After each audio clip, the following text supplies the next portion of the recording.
Welcome to The Criminologist, the podcast dedicated to educating and entertaining our listeners. We bring you subject matter experts from around the world and share the latest and greatest evidence-based practices and interventions to help individuals desist from a life of crime and delinquency. Now, please welcome the host of The Criminologist, Joseph Arvidson.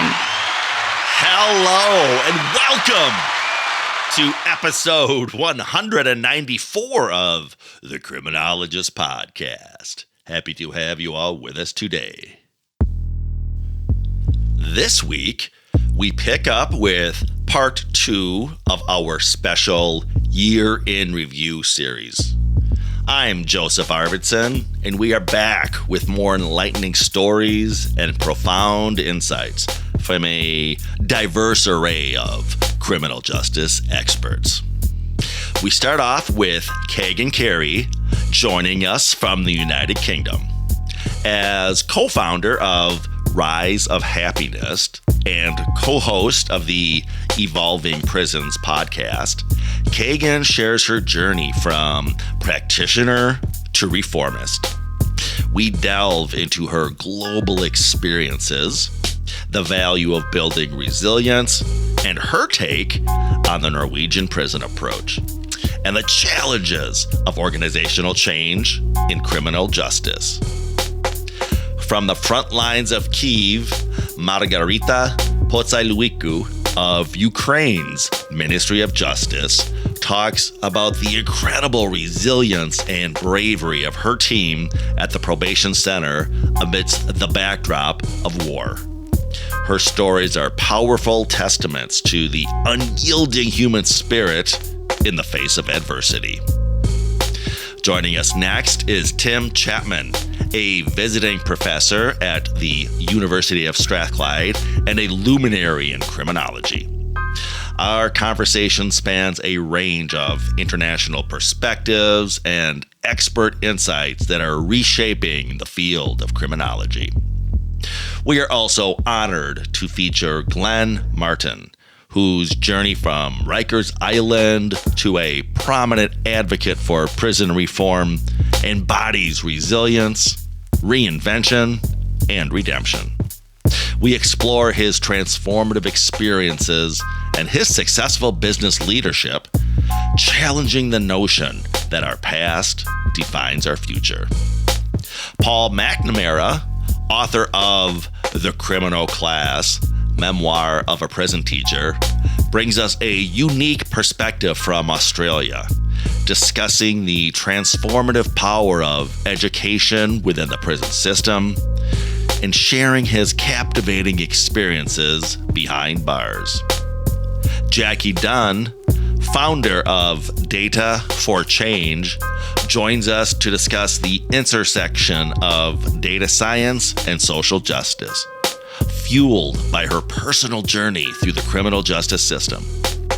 Her insights into how data can pioneer social justice in corrections are invaluable.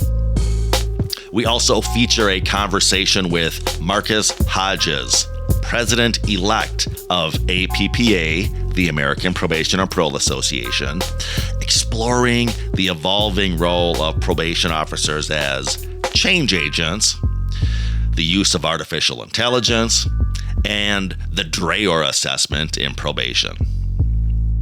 Elena Pombares, a trailblazer in prison architecture, shares her vision of salutogenic design and how the built environment influences rehabilitation in custodial settings.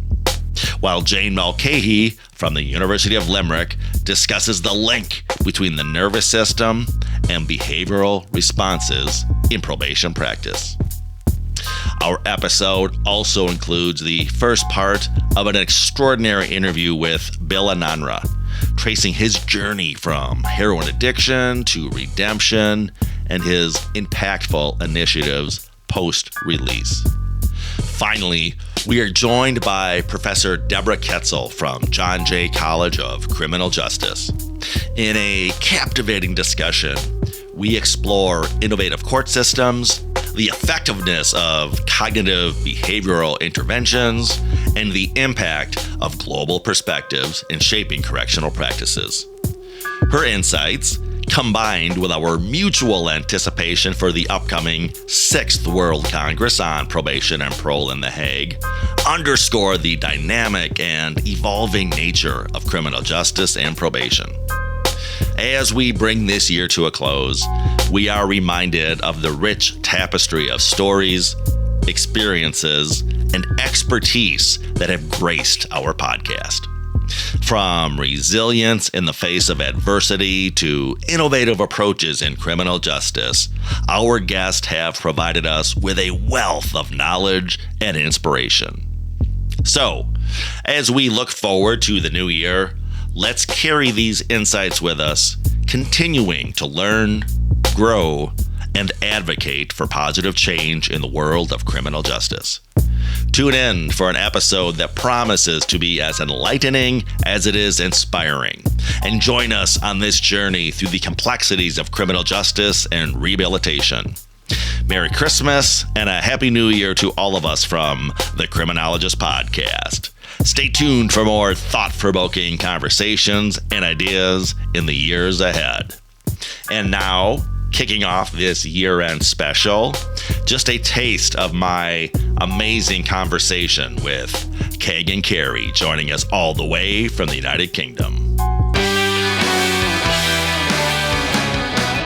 What is have you experienced that as well, sort of the arm's distance stuff? Yeah, but Norway's different. It would never work here because Norway's different.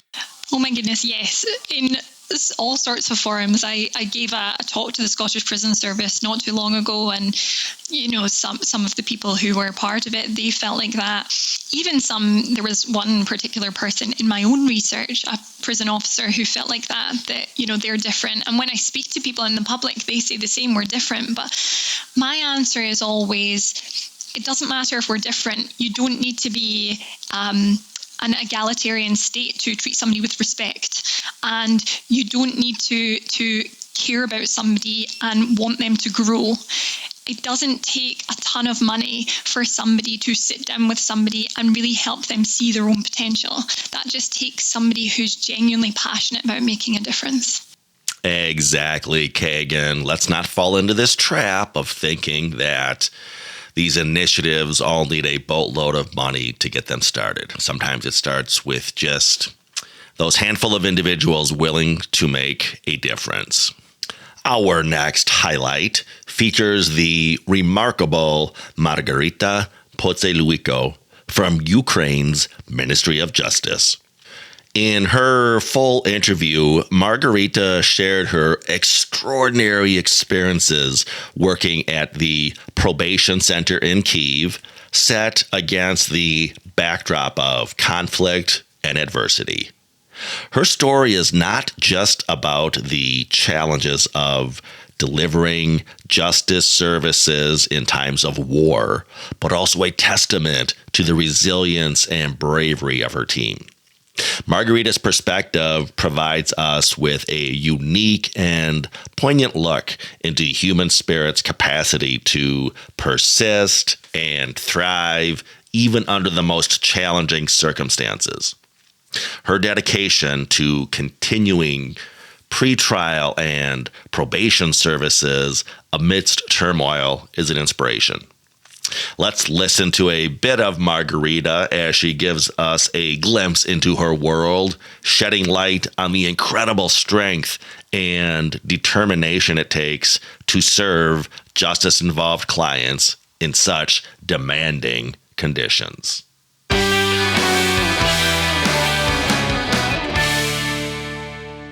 And then also the challenges of war going on. Can you maybe just give us an overview of talk about first the development of Ukraine, and then the impacts of the war going on now? In Ukraine, the national probation system is a part of the state criminal enforcement service and functions within the structure of the Ministry of Justice of Ukraine as a public institution center of probation. We have 573 probation units, and these probation units function in all administrative territorial units of the country. Of course, where there are courts. Functions and tasks of probation performed by more than 3,000 employees, of whom 76% of women. The legislation defines three types of probation according to its functions: pretrial, supervisory, and penitentiary. And most probation clients, of course, focus on the supervised probation phase. And last year, more than 200 to 120,000 clients passed through probation. If we talk about the war, it became a challenge for all Ukrainians and, of course, influenced the organization of probation work. But probation hasn't stopped the execution of the sentences. But of course, we have we also suffers losses. Fortunately, we have no personnel losses. We have a number of destroyed probation office premises. I guess 12% of workplaces already lost. Currently, the war is ongoing, and it's absolutely impossible to predict possible losses. However, 14% of our probation officers, 5% of our staff, and 13% of our probation clients currently remain in cities under temporary enemy occupation. But in order to save their lives, the lives of their relatives, some of our workers and probation clients, they were forced to move to other regions of our country. And accordingly, we stated working, taking into account the circumstances, looking for a new algorithm for executing sentences, ensuring security and supporting communication. And what can I add?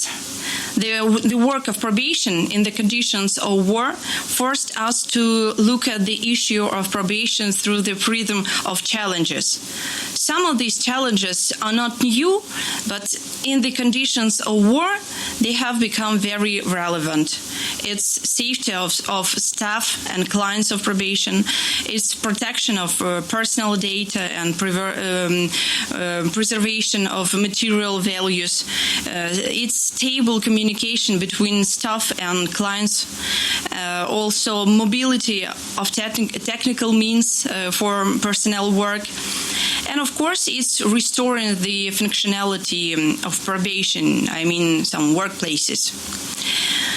But we have many difficult challenges which have arisen. But the desire to preserve achievements and develop further has become much stronger. Thank you, Margarita. And of course, our thoughts and prayers are with you and your colleagues in Ukraine during these difficult times. Up next, we have an insightful segment with Tim Chapman, a visiting professor at the University of Strathclyde and a distinguished figure in the field of criminology. In our conversation, Tim brought a wealth of international perspectives and expert insights that are currently shaping the landscape of criminology. His approach to understanding and addressing criminal behavior is both innovative and thought-provoking.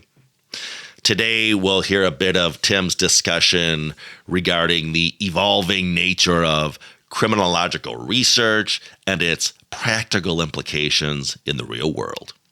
Prepare to be enlightened by Tim's profound understanding of the complexities of criminal justice and his vision for its future. Let's tune into this compelling excerpt from our discussion with Tim Chapman, a true luminary in criminology. I'm particularly interested in a narrative approach to criminology and as a methodology of research. And also, it's very much part of the practice of restorative justice that I teach to enable both the victim and the perpetrator of harm to articulate their narrative. One being a narrative of harm and suffering, the other being what I call a narrative of accountability. How do they make themselves accountable for what they've done? And that's on the perpetrator's side. So I think the perspective taking, I would have been involved in this sort of traditional cognitive behavioral approach when I was a probation officer. I actually was commissioned by the Home Office in London to write a manual called Evidence-Based Practice, which was distributed to all probation officers in Britain. That was in 1998. And so perspective taking would have been an important practice, enabling, an offender to understand different people's perspectives of what they've done and to change their own perspective. What I found moving from that, I did a lot of group work, and that would have been, one of the main things I would have been doing is trying to get a group of people to, take different perspectives. The overlap, but the difference between what I would call a probation practice and a restorative practice is that the perpetrator is actually in the room with the person they've hurt. And that victim is going to give their perspective directly and authentically to the perpetrator.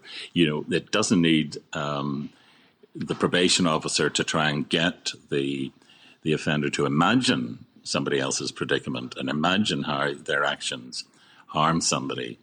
They're in a room where a human being in flesh and blood is going to tell them exactly what they did. And I find that is one of the distinctions I make, I suppose, between what I did, which, was working with offenders and getting them to try and imagine stuff, giving them scenarios, getting them to solve problems, etc. But actually, restorative justice actually brings it into the room, brings the problem, the harm, the perspective into the room in the form of a human being, where they start to dialogue until they get some understanding of each other. Obviously, also, the victim is interested in the perpetrator's perspective. Why did you do this? What's in your background that makes you want to harm people? Are you going to do it again? What are you going to do to sort yourself out? And that brings in a connection with desistance, I think, in a very human, direct way. There's sort of three core values that are often quoted in restorative justice: respect, responsibility, and relationship. Now, when you think of the three areas that seem to be emerging in the research on desistance, there's one of, we were talking a bit earlier about Shad Maruna and Fergus McNeil.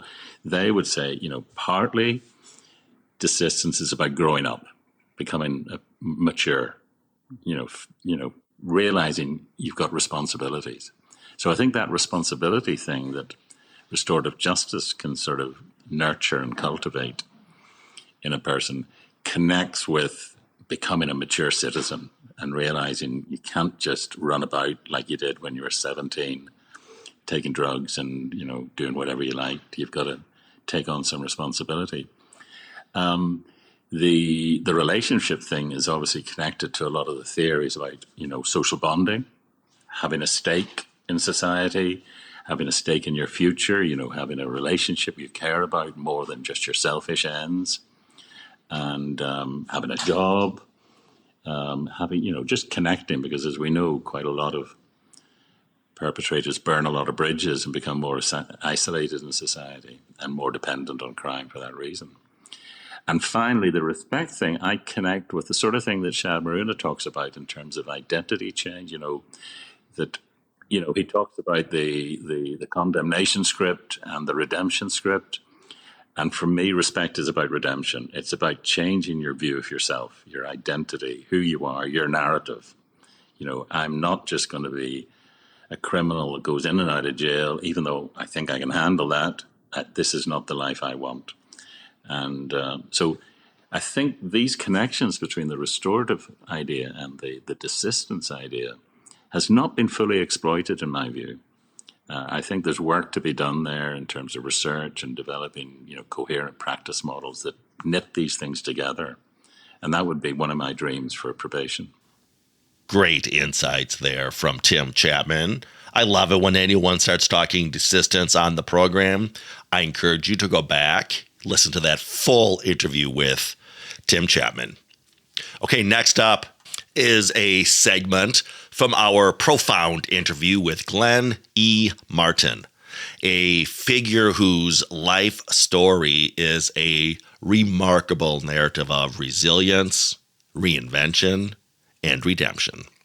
Glenn, having experienced the realities of Rikers Island firsthand, has ascended to become a world-renowned advocate for prison reform. In our discussion, he delves into his transformative journey, shedding light on the challenges he faced and the triumphs he achieved. Glenn's experiences not only highlight the need for systemic reform, but also embody the powerful message that our past does not dictate our future. Let's listen to Glenn as he shares his insights, emphasizing the importance of advocacy, business leadership, and the belief in the potential for personal and systemic change. His story is one of hope, determination, and the relentless pursuit of justice.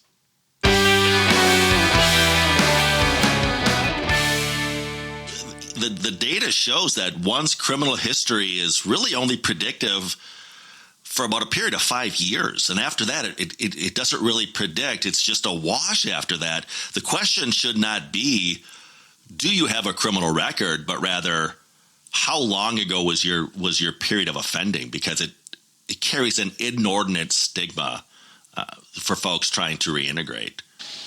Yeah, in our criminal justice system, we have a ceremony that takes away people's citizenship, their self-esteem, you name it. We call it sentencing. And we don't have an equal ceremony to bring people back. And we sort of leave people there. And so ban the box is one important way to separate out when the criminal record is considered versus whether a person is otherwise qualified. And you're right, Al Blumstein and other researchers have done research to show that after a certain amount of time that people essentially desist from committing crime. And in fact, people even age out of having the appetite for risk, to engage in criminal behavior. But the question is, can we close the gap between, employer fears, whether legitimate or perceived, and the reality of what the data says, which is that people who are employed actually reoffend at much lower rates. In fact, 83% of people who violate on probation or parole are unemployed at the time of violation. I resisted the urge to nerd out, and I was going to cite Al Blumstein, and you beat me to the punch. So yes, that was Al's research that showed it's no longer predictive. And when you talked about sentencing, it reminded me of something that my dear friend Shad Maruna talks about, that the criminal justice system does a really good job of stigmatizing folks, and he has a lot of good content on what he refers to as degradation ceremonies. And he said, if you consider an individual's trajectory through the criminal justice system, each one of those touch points, if you will, he refers to as degradation ceremonies. We're there celebrating an individual's failure, whether it's their first certification as a juvenile or their first conviction as an adult, or as you noted, Glenn, sentencing, probation violations, parole violations. Every contact that individual has with the criminal justice system is a degradation ceremony. We're celebrating those failures. And to your point, and this is Shad's point as well, on the flip side, we don't have any sort of welcome back ceremony or you've been healed ceremony or anything like that. I did see some research that said in France, they're actually playing around with a novel approach where they have just what I'm articulating here. They actually bring the individual back to the very courtroom that they were sentenced in, and they get their sort of redemption certificate. But we don't have anything like that in the U.S. I, for years and years, was a practicing probation officer. And the closest I came to that, Glenn, when somebody wrote out their term of supervision was sending them a semi-form letter saying, "Dear Mr. Martin, this is to signify your sentence has expired. Good luck in all future endeavors." That's it. Okay, next up, we feature an engaging excerpt from our conversation with Paul McNamara, author of The Criminal Class, Memoir of a Prison Teacher. Paul's journey from Sydney, Australia, to the challenging confines of the prison classroom is a story of resilience and adaptability. In this segment, he shares his unique experiences teaching inmates, providing a vivid window into the realities of prison life. Paul's narrative weaves together tales of tragedy, humor, and the unexpected moments of human connection, offering profound insights into the transformative power of education. Yeah, well, Joe, I suppose the thing was that when you first turn up at a jail and, you see the razor wire and the large fences and the boom gates and the guards, and in Australia, like in America, we still have towers with guards in there with guns. So it's quite confronting when you first get there. And then I've described in the book as well that there are all these ways of getting in. So you walk through one door and that door locks behind you before the next one will open. And it sort of reminded me of the end of the old TV show Get Smart. And so it's sort of a sensory overload on your first day. And then when you get into the inner sanctum, then you see all the prisoners on the yard and the guards walking around, and you realize you are somewhere else. That very first day in the classroom was, I describe in the book that I'm sitting in a room with an armed robber, a murderer, a rapist, and each of them has a potential weapon, which was, they have a pen or a pencil. And I sat there at the teacher's desk. You have a duress alarm button on the wall that you can push. You look out the window. Again, you can see over to the yard and you can see the razor wire. And you look across at the door and you think, if something goes wrong here, will I be able to get out in time? And you realize it's probably not a very good chance of getting out in time. And so it is. I remember trying to play it cool, but I could actually feel a bead of sweat running down the front of my shirt in that very first classroom. And then one of the big guys in front of me put his hand up and asked me if I could help him with his writing. And then it sort of broke down again to that teacher-student relationship, and all that background sort of noise falls away, and you realize that you're there to help people, and there's people who actually need your help, and that student-teacher thing kicks in. Thank you so much for sharing those insights, mate. Sorry that we did not get a chance to connect, Paul, while I was in Sydney this past year, but fingers crossed, I will eventually make my way back down under and we could get together and share a flat white. Okay, next up, join us as we delve into an insightful segment with Jackie Dunn, founder of Data for Change. Jackie's unique journey intertwines personal experience with professional expertise, particularly in how data can revolutionize our approach to criminal justice. In this clip, she discusses the pivotal role of data in informing and improving correctional systems. Her insights reflect not only a deep understanding of criminal justice dynamics, but also a personal connection, as she navigates the system's complexities through her own family's experiences.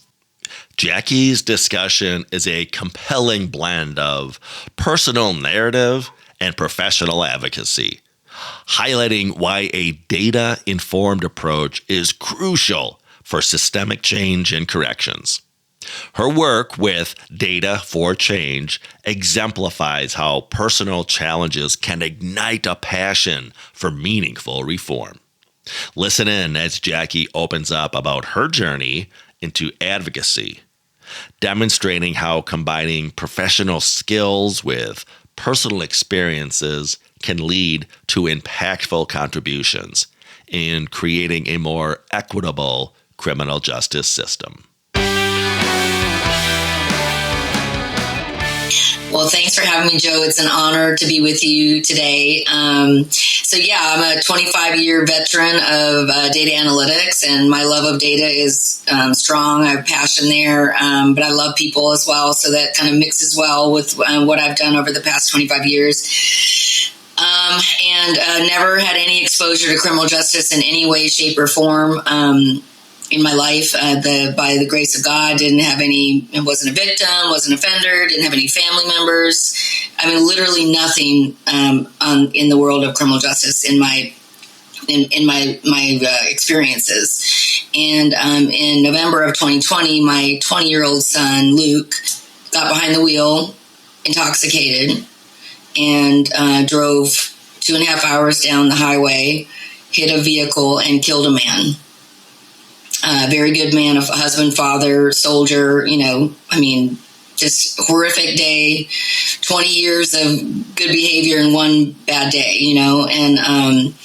and we went from 0 to 60 real quick. I considered myself kind of feeding from a fire hose for about a year straight. I'm a knowledge junkie by trade, so just constantly just trying to learn from that moment forward. Where are we at? What are we facing? What's going to happen? As a conservative Republican woman, criminal justice is nothing like what I thought it was, what I assumed it was. And real quickly, I realized that we got a 1,000-layer onion of not good things,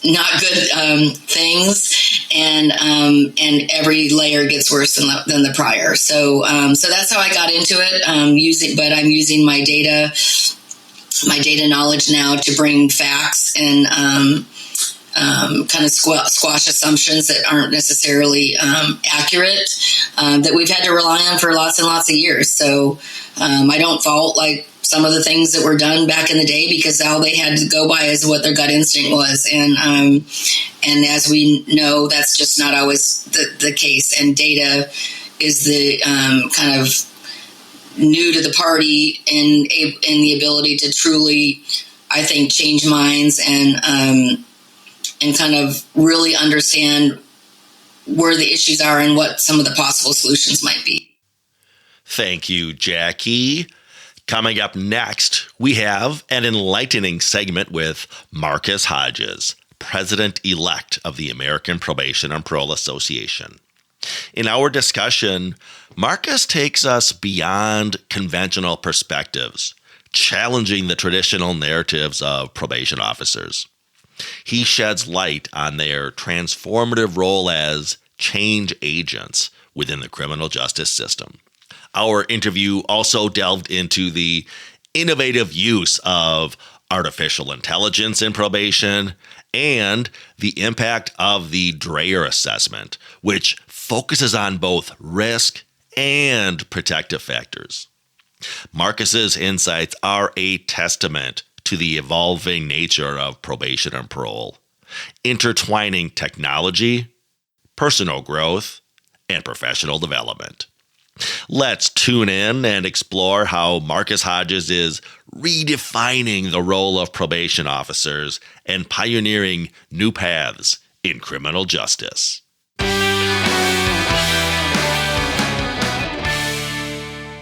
Hey, look, let me tell you, with that argument for years, it's gone on probably since the start of probation and parole supervision, and still goes on. And so my early argument, my argument coming back, I said, we're balanced. I would say we'll have to do both. Now I'm to the point where, well, that doesn't fit anymore. We're not balanced. We're neither. We're change agents. Yeah. I mean, and part of our role in the change agent, there's a law enforcement component and there's a social work component. But at the end of the day, we're change agents. So I really think we got caught up in that argument, and some people want to lean left and want to lean right, and then it becomes political, and then it becomes punitive, and then it says the pendulum swings everywhere. Where that pendulum is swinging, and there are people hurt because we're not doing what we're supposed to do. Yeah, and even at the individual level, Marcus, these are just my observations, but I think that mantra, if you will, of, well, we wear two hats, it almost gives license to the individual practitioner to gravitate towards whatever style that may be. So in other words, if we have a more conservative officer, they're going to rely on we wear two hats. 4 days out of 5, I wear the law enforcement hat. Or on the flip side, you may have somebody more in the social work cap thinking, I wear two hats, but 4 days out of 5, I'm a social worker, and the client isn't going to benefit from that. Our stakeholders aren't going to benefit from that. We need to clarify our role a little bit better, I think. Throw the hats away and be who we are. We're Exactly. Yeah, and in this argument, in this discussion, in this right now, it's that the hats are gone, you're this. Because here's the thing, being a change agent is not soft on crime. Matter of fact, holding people accountable is more crime reducing than anything in the world, but giving people opportunities where they can thrive. Yeah. Thank you, Marcus. I cannot wait until we get the chance to chat once more. Next, we welcome Elena Pombares, a visionary in the field of prison architecture. In our engaging conversation, Elena shares her expertise in salutogenic design and how it transforms the rehabilitation process within custodial settings. She brings a unique perspective on how the built environment, from walls to spaces, can significantly influence the health, well-being, and reformative journey of inmates. This segment promises to be an eye-opener, showcasing how innovative architectural solutions can contribute to more compassionate and effective correctional systems. Join us as Elena unravels the potential of design principles in revolutionizing our perceptions of confinement and freedom.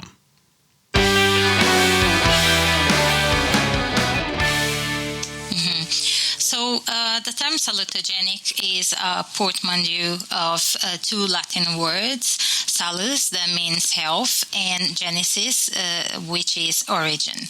So salutogenesis means origin of health, basically. So the word was coined by Aaron Antonovsky in the late 70s, and the salutogenic theory focused on the guide of health promotion through health lifestyle and focusing on stress reduction, as well as coping with factors that causes stress. So everything that causes stress is a factor that will be addressed within the salutogenic theory.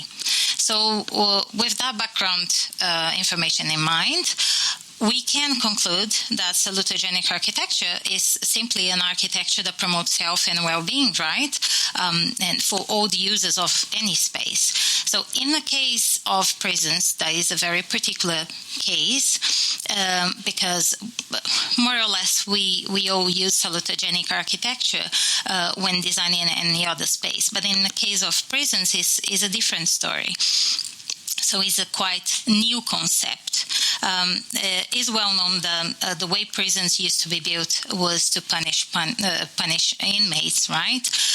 What would consequently and unintentionally punish staff, family members of inmates, family members of staff, and then the surrounding community, the society. That was just a domino effect. At the time, that was unnoticed, that domino effect that was affecting everybody. So today, architects when designing carceral spaces, they know, or we know, that buildings can and will affect society in general. So we tend to build carceral spaces that will focus more on health and well-being. So salutogenic architecture is really and truly an umbrella that covers a number of aspects that lead to health and well-being of the users of that space, in a case prisons.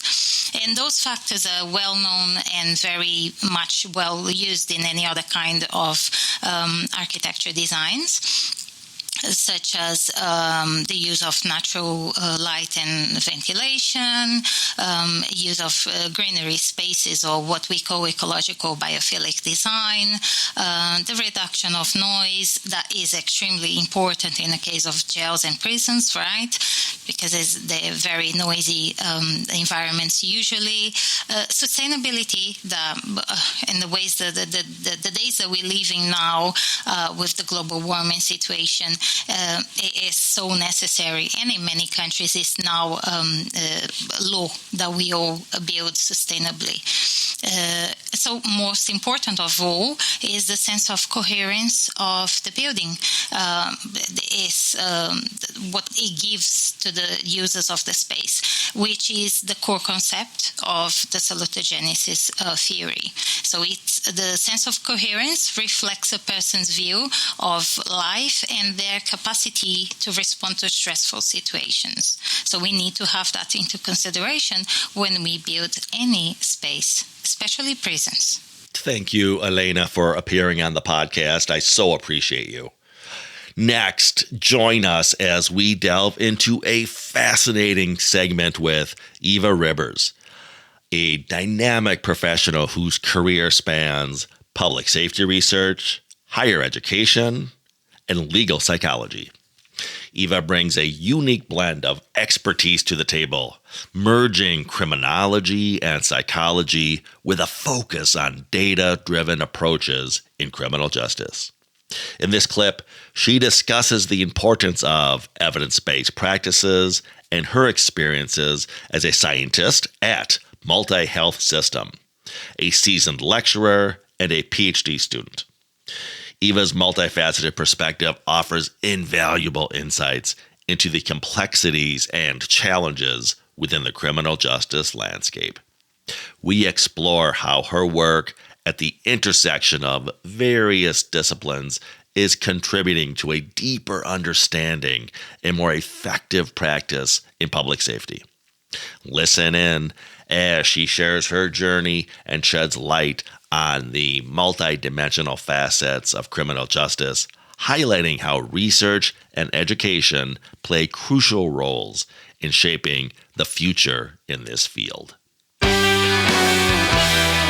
If I would think about kind of what the passion is, I'd focus it as, I think it's that focus on justice or just outcomes, but then specifically fairness in decision making.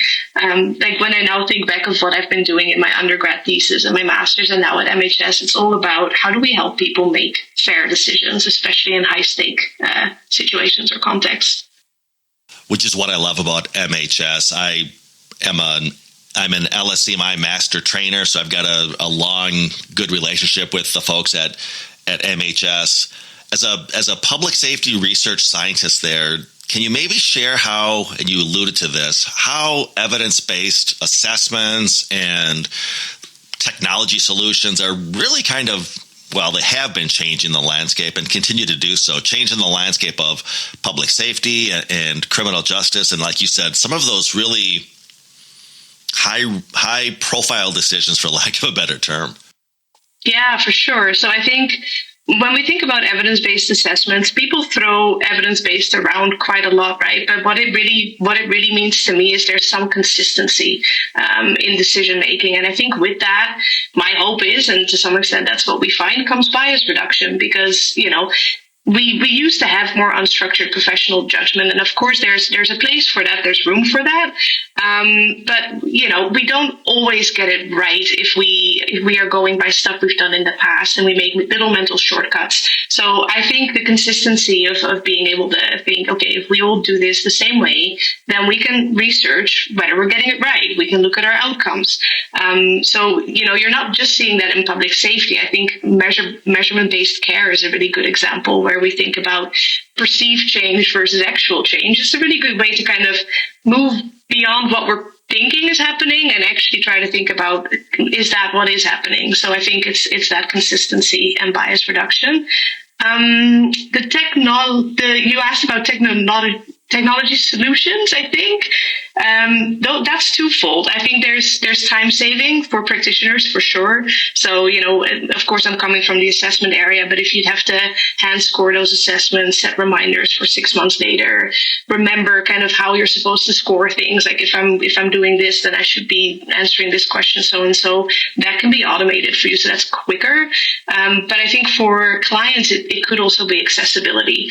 It's trying to think about how are we gonna make it easier for everyone to check in, for example, like remote programming could be an example of that. So yeah, that's the technology side of it, I'd say.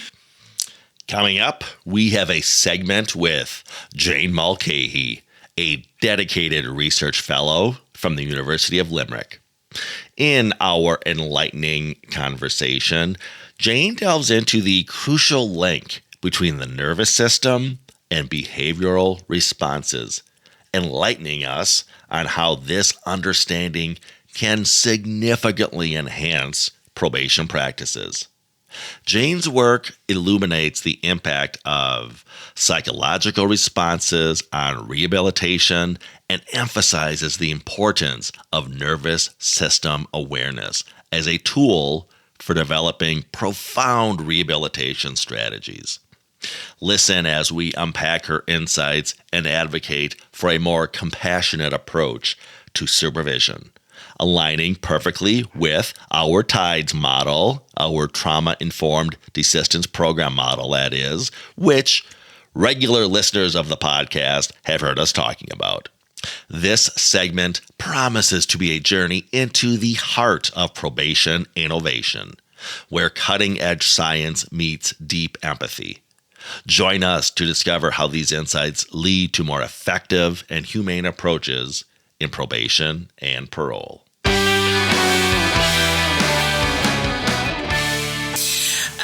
During my PhD, I had the great pleasure of being co-funded by the Probation Service in Ireland and the Irish Research Council. And so I did some training on the R&R and the LSIR and case management training with probation officers, which was really good, because even then it became clear that certain things were not covered as risk factors that people on the ground felt should be treated as risk factors. So, for example, homelessness was repeatedly mentioned in Ireland as something that is a huge risk factor. How can you really be thinking about, amending your cognitive delusions or whatever if actually you feel chronically unsafe because you've nowhere safe to live? But I suppose for me, some of the key failings of the model, and perhaps it has even been updated, because the thing is, our state of knowledge is only our state of knowledge at a given point in time. And then someone else will publish a study and we might read it then, or it might take us 10 years to find it or 15 years to find it, or enough people will have to start saying, you know what, this is relevant. You need to incorporate this into your approach. But emotional distress is not one of the big four.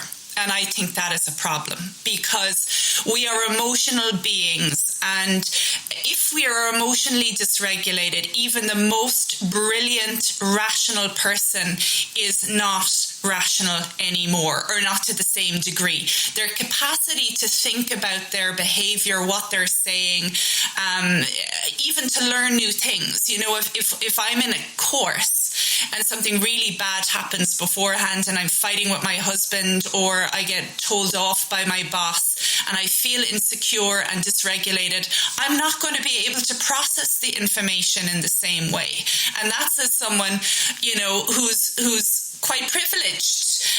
and has, a fairly decent cortical thinking brain most of the time. So if I grew up pickled in stress and trauma and overwhelm in a community that's really under strain, the fact is I'm going to be emotionally distressed and dysregulated most of the time. And when I go into any kind of classroom or learning situation, and this is also relevant for changing my behavior, because I probably know if I feel safe that actually it's not a good idea to shout at people all the time and to get my back up if I feel a little bit threatened. But I can't help myself from doing it because my body and my nervous system has become so wired in order to try and fight off threats. That I really, the actual knowledge then escapes me when I most need to use it. So I do think the R&R needs to become more neurodevelopmentally aware. And by that, I mean really more aware of the nervous system in general, not just the brain, but how the brain is connected to the gut and the body and the sensory system.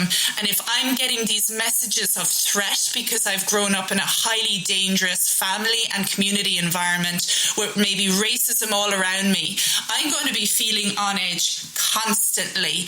And even if you're a nice probation officer trying to work with me and trying to get me to think, well, actually, no, not everyone is out to get me. If my body feels like everyone is out to get me, that is, it's irrational, but it's true from my experience of the world. So that's one of the ways that I think the R&R needs a bit of updating. It's not that it's all irrelevant, it's just it misses the point on a few key aspects of human functioning, really, I think.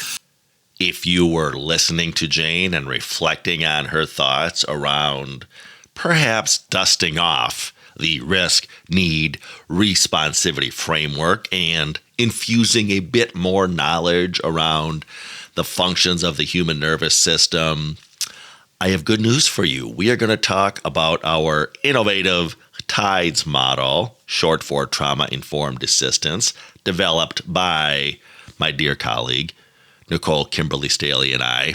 We're going to talk about that at the end of this episode, so stay tuned for that.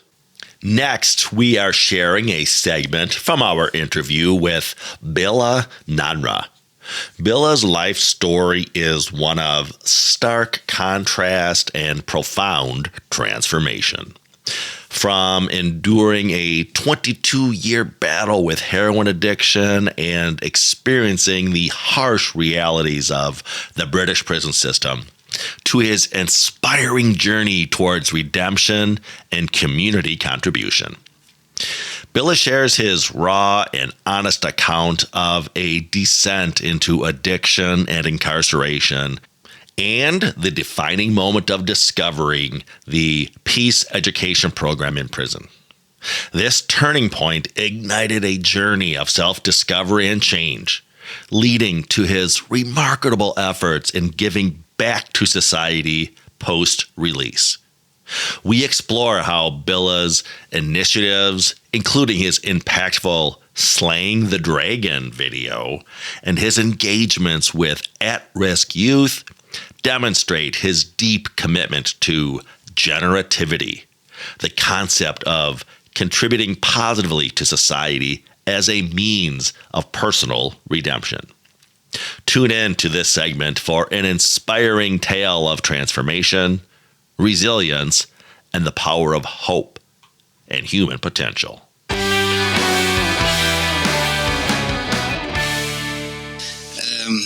And that sort of world is a dog-eat-dog sort of world, and I came across all sorts of, I don't want to say it, but all sorts of different sort of characters and the underbelly of the city, for normal citizens driving around, not a problem, you know what I mean, got to go pick up the kids.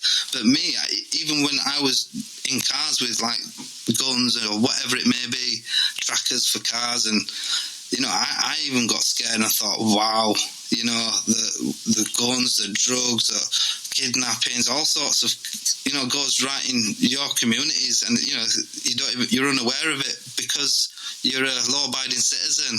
You know what I mean? Unless you're in that world, you wouldn't see it. So I had the bright idea to save face to get married. So my parents introduced me to someone, and I said, okay, I'll marry her. Just to show that air of like normality. A functioning person in society. He's got his kid, wife, and building a future. And of course, that within a year and a half felt like faster than a deck of cards. Really, my own fault. And that's when I really pressed the self-destruct button. My parents had enough, kicked me out. I was homeless, and that's when I picked up the dealing more, and eventually found an all expenses paid trip to her, or it's His Majesty's prison now. And in 2018, 9th of August, I landed there. I was a broken man, come straight off the prison van, which we call a sweat box. But I had an air of optimism. I thought I felt a little bit liberated because what I was doing, I wasn't happy. I really wasn't. I might have had the jewelry and the cars and the fast women, etc., all the trappings, as they say, but I wasn't happy. Within myself, I knew it. And coming to prison, I saw it as an opportunity to change my life around. If not, the drugs and all the carry on, it's not going nowhere. Let me take this opportunity to get off the drugs and try change, because I couldn't do it, Joe, in the community. I really couldn't. It was just too much temptation. I went to rehabs and stuff like that. They didn't work.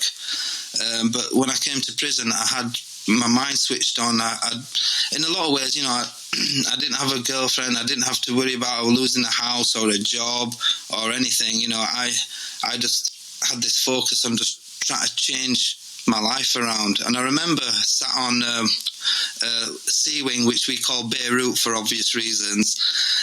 I was looking around the wing and I thought, I don't want this. I want to be happy. And that has always stuck with me, even to this day. My number one goal in life is just to be happy. I should point out that Billa provided so much amazing content that we decided to break his interview down into a two-parter. So check out both part 1 and part 2 of my interview with Billa Nanra. We now turn to a thought-provoking interview I did last year with Professor Deborah Ketzel from John Jay College of Criminal Justice. In our thought-provoking conversation, Professor Ketzel, a leading expert in the field, shared her profound insights on the future of criminal justice and correctional rehabilitation. She delved into the effectiveness of innovative court systems, the impact of cognitive behavioral interventions, and the importance of incorporating global perspectives in shaping our correctional practices. Additionally, we discussed our shared excitement for the upcoming 6th World Congress on Probation and Parole in The Hague, reflecting on our roles in the American Probation and Parole Association's International Relations Committee. This segment was an enlightening exploration of the challenges and advancements in criminal justice reform. Do not miss Professor Ketzel's expert analysis, along with a special mention of her inspiring TED Talk, Addressing Crime and Drug Use Through Community-Based Interventions.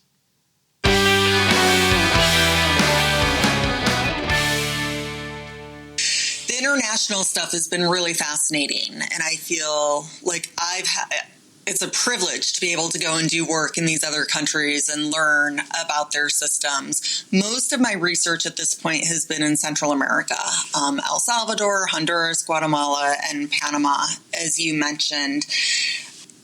They face different struggles compared to what we do in the U.S., I think one of the challenges of rehabilitation and programming in Central America and South America to some extent is that we don't have criminology programs in these countries, right? So much like we see our students in the U.S. not receiving maybe the training that we would like them to have, you see a similar sort of gap in those countries. And at the same time, I can go down there and I can talk about R&R and I can talk about best practice here, but I don't know how well those best practices always translate, right? There are cultural differences, there are economic differences, there are religious differences that impact how people reintegrate into society. And so I think that when we consider those programs and challenges with implementing those programs, that again we need perhaps more collaboration. Maybe that's my theme today, between research done in the U.S., in the UK, in Europe, in Canada, elsewhere, and then research done in these countries that are maybe a little bit behind. They have drug treatment programs, they have sex offender programs, but they tend to be more education-based at this point rather than behaviorally based. Thank you for being a part of the Criminologist Podcast in 2023, Deborah. I look forward to reconnecting with you and a handful of other guests when we are reconvening in The Hague for the 6th World Congress on Probation and Parole. Now, over this past year, we have had the privilege of hosting Dr. Jared Brown multiple times on the Criminologist Podcast. Each episode with Dr. Brown has delved into a unique and critical aspect of criminal justice, blending cutting-edge research with practical insights. We began with an enthralling exploration of the Charles Whitman case, where Dr. Brown helped us understand the complex interplay of psychological and neurological factors in criminal behaviors. This episode was a breakthrough in demonstrating how advancements in neurocriminology can enhance the traditional risk, need, responsivity framework, offering new perspectives for understanding and intervening in criminal behavior. In another thought-provoking session, we tackled the often overlooked issue of nutrition in rehabilitation. Dr. Brown guided us through the narrative of Alex, a parolee, to show how dietary choices, particularly excess sugar from energy drinks, impact self-regulation and the rehabilitation process. This episode underscored the importance of holistic client assessment in the criminal justice system. Our discussions also ventured into the crucial topic of food insecurity. Dr. Brown brought his expertise to dissect the term and its implications for individuals in the justice system.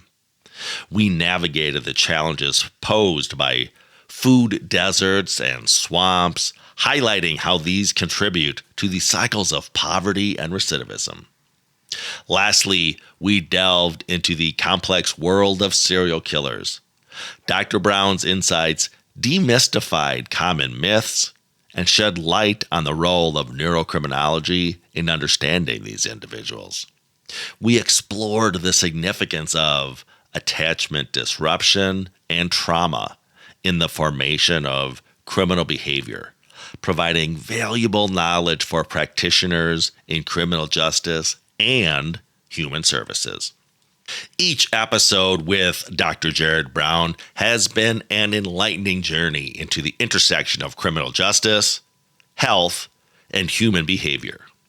His expertise in neurocriminology and passion for holistic understanding have made these discussions invaluable for anyone interested in the nuances and evolving paradigms of criminal justice. Here is just a taste of one of the many interviews I did in 2023 with my good friend, Dr. Jared Brown. So when you think of the definition, there's a lot of authors over the years, multiple decades, that have had a variety of definitions and criteria. But if you look at some of the most up-to-date kind of criteria pertaining to what constitutes a serial killer, it points to the fact it's got to be 3 or more people that's spanning over a period of at least 30 days or more. And then after the killing, there's a cooling off period. We'll talk about the cooling off period in just a minute. But most researchers, most people that do the work in terms of studying these individuals, the core elements of a serial murder is repetition. So it's not going to be a one-off event. So think of repetition. Typically, it's going to be multiple. There typically is a compulsion to murder someone. The compulsion can be driven by multiple factors. A lot of times people think it's always sex-related. There's all kinds of reasons why people engage in serial offending like this. We'll talk about some of those today. Most serial killers who kill don't have prior contact with the victim. There's usually not a pre-existing kind of relationship. Now, that's never, all this is never 100%, but the majority of time. And on the surface, some of these definitions talk about there's not always a clear motive. If you dig deeper, if you really understand criminal behavioral profiling, crime scene analysis, most of the time as you dig into the weeds here, there's usually a motive you can find out, but on the surface, not a lot of times there's a motive, and that is why some of these offenders go undetected for such a long period of time, because law enforcement isn't connecting the dots where there's one homicide here, another one 30 miles away. The Night Stalker's a classic example. They didn't connect the dots there for a while. So just some things to think about. Multiple myths about serial killers you will find in the popular media, and things that I thought were true. And as I learned more about the topic serial killers, I know that's not accurate. So some of the more common myths that you're going to find on blog sites and just different kinds of books, and even what they talk about in Hollywood, not all serial killers are going to be loners. There are plenty of serial killers that have had friends, have had families. I mean, BTK, I know we're going to be profiling him coming up. That's a classic example. What's another myth that often we think about? They're all Caucasian. That's not accurate. I think that is a myth that is out there a lot of times in the movies that portray serial killers. Not all serial killers are Caucasian. Can they stop killing? That's a myth that comes up in the literature. There are documented cases of serial killers who literally stop killing for long periods of time. So I think one of the myths out there is that once a serial killer starts killing, they can't stop. That's not always the case with every single situation. I think another myth that I often thought about back in the day when I was young, when I first saw Silence of the Lambs, I mean, that's what got me started in this. I was young at that time. So I think some people think by looking at the movies on serial killers that serial killers are like geniuses and have extremely high IQs. Not the case in all of these instances. There are some serial killers that absolutely do not have a higher IQ and they're not geniuses. So those are just a few myths out there. Always a treat having my friend, Dr. Jared Brown, on the show. We will be continuing our series on profiling infamous serial killers in the upcoming year, as well as all the other great topics that Dr. Brown covers when he joins the Criminologist Podcast. Finally, I wish to highlight the groundbreaking conversation I had with Nicole Kimberly Staley, a trailblazer in the field of trauma-informed care for justice-impacted individuals. In our discussion, we focused on our TIDES model, the cutting-edge approach that integrates desistance theory, trauma-informed care, and the risk-need-responsivity framework. Now, why is that episode a must-listen? Well, Nicole offers exclusive insights into the development of our TIDES model and its transformative potential in the realm of rehabilitation. For professionals in the justice system, this episode is brimming with practical, actionable strategies that you can apply in your work. But it's not all science and theory. We also delve into human stories that resonate with change, hope, and redemption.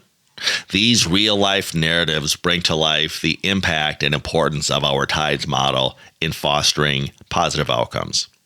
Whether you are a human service professional, someone passionate about justice reform, or simply curious about the evolution of trauma-informed care, you won't want to miss this episode. Nicole Kimberly Staley's expertise and insights are invaluable for anyone looking to understand and contribute to the next wave of innovation in justice reform. Here then is just a taste of my conversation with Nicole Kimberly Staley discussing our TIDES model.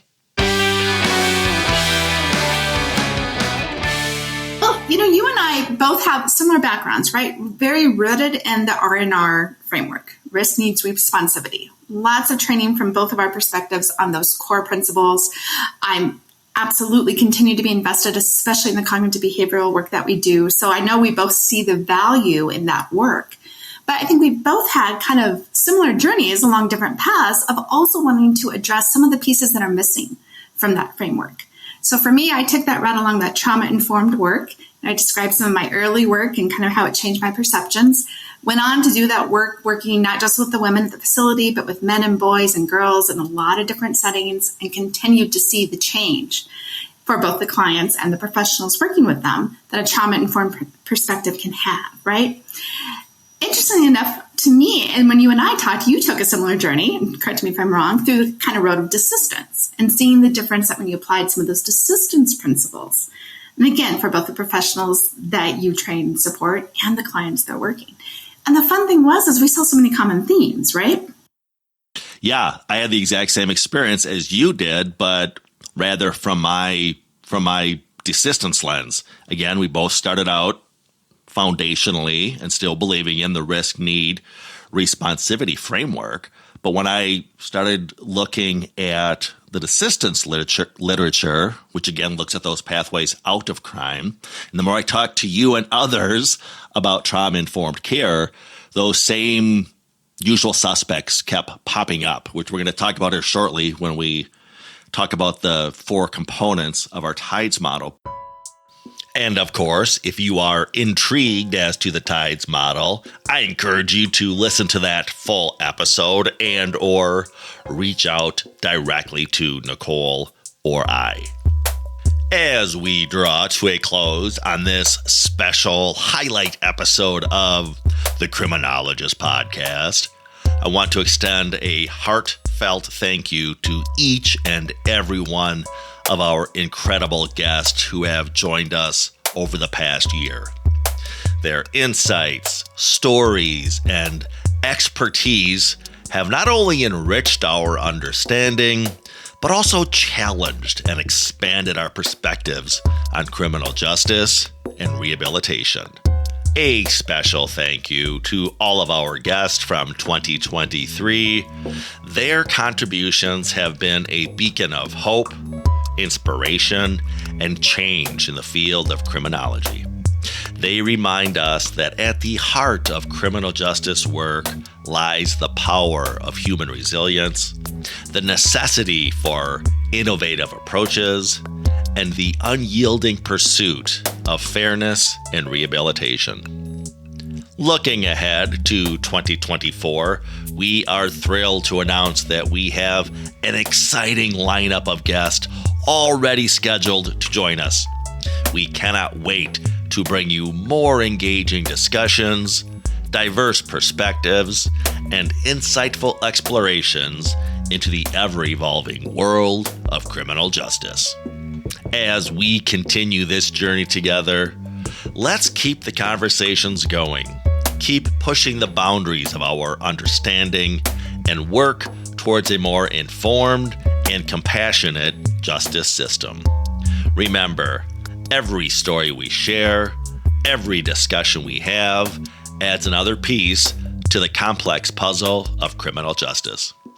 Thank you, our listeners, for tuning in, for your support, and for being an integral part of the criminologist community.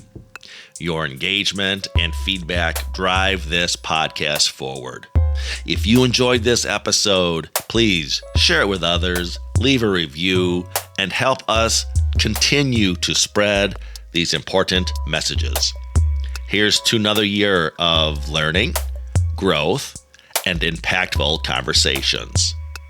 We will be back next week with a fresh episode. In the meantime, you may contact the show or reach out to us through our website, the Paragon Group, LLC.com, for training or presentations as to core correctional skills, desistance from crime, or, of course, our innovative TIDES program model. If you have questions or comments as to this podcast, feel free to contact the show via our email at thecriminologistpodcast@gmail.com. That's thecriminologistpodcast@gmail.com. Remember to follow us through our Facebook and Instagram pages at The Criminologist Podcast. New, fun images are being added all the time to those feeds. You don't want to miss out. The Criminologist Media Group is also on X. Give us a follow at Crim Media Group. That's CRIM Media Group. You may also connect with me, Joseph Arvidson, on LinkedIn, and follow both the Criminologist Podcast and the Paragon Group on our LinkedIn pages. Hey, lastly, if you've not already done so, check out and subscribe to our YouTube channel, The Criminologist, for additional content as to the themes of this podcast. And if you believe in what we're doing on the show, if you are part of the movement, please spread the word, tell a friend or a coworker or a colleague about us. Ask them to subscribe to the podcast, and of course, do so yourself if you've not already done so. And always remember, folks, there's no them, there's only us.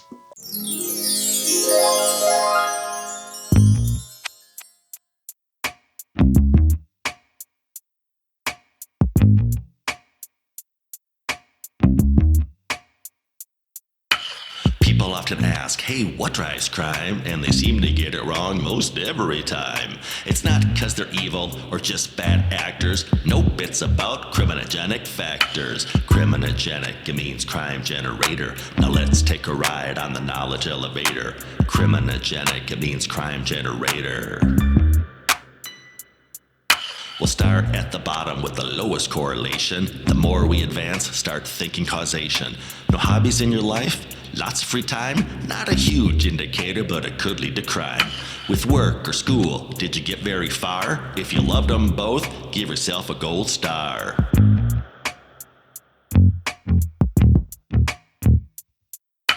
Marriage and family, are they riddled with strife? Are those indicators? You bet your life.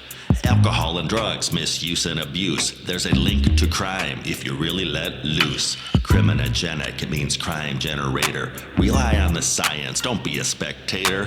Criminogenic, it means crime generator. We're getting closer to the leading indicator. A delinquent background, even though it's in the past, it's fairly predictive once the die's been cast. A stronger correlation, let's give peers a turn. Think model behavior, that's how we learn.